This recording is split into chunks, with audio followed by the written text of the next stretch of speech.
One of the sadder symptoms of not having been treated well in childhood is a remarkable tolerance, indeed an appetite, for not being treated entirely nicely by partners in adulthood.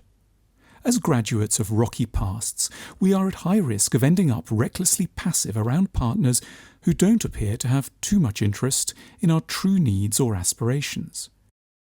Where others would read a sharp risk in such neglect, we simply sense normality.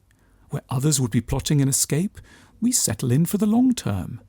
Where others would despair of intransigence or meanness, we see every chance of being able to change a partner, so long as we keep quiet and hope.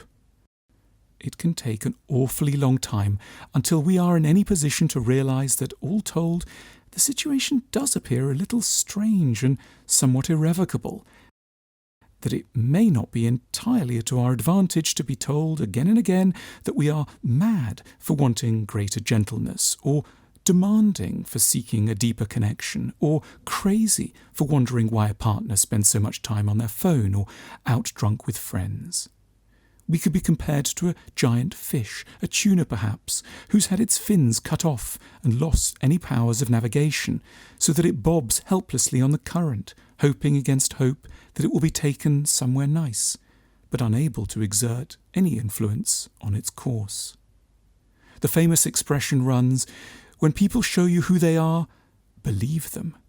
But it's hard to be very clear-eyed about who is good and bad when you happen to grow up with a heavy disincentive to perceive certain awkward truths about your own parents, because you were 5 years old, trapped in a house with them, and love wasn't readily available from anyone else. Our entire perceptual mechanism may have been twisted as a result.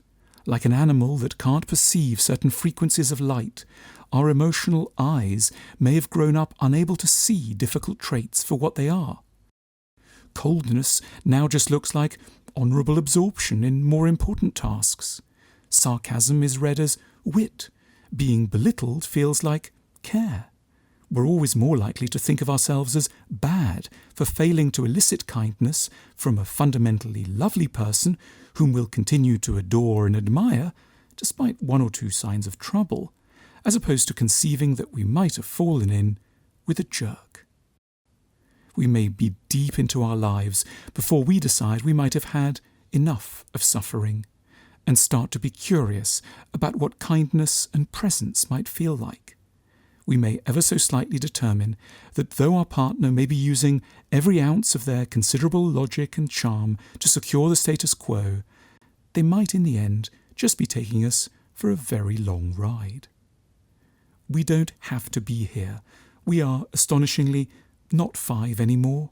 If we're not happy, we can run. We are free.